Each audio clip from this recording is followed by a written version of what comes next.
Hello বন্ধুরা, সবাই কেমন আছো? আশা করি সবাই ভালো আছো। আমার আজকের লাঞ্চ মেনু এখানে আছে ভাত,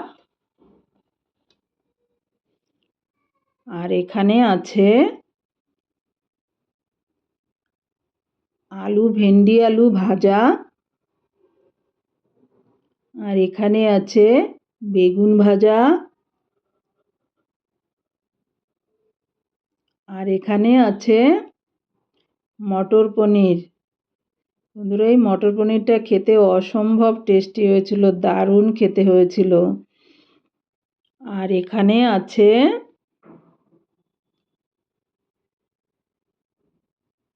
স্যালাড।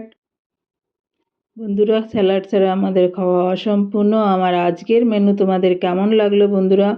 অবশ্যই কমেন্টস করে জানিও বন্ধুরা। আর প্লিজ আমাকে সাবস্ক্রাইব করে আমার পাশে থেকো।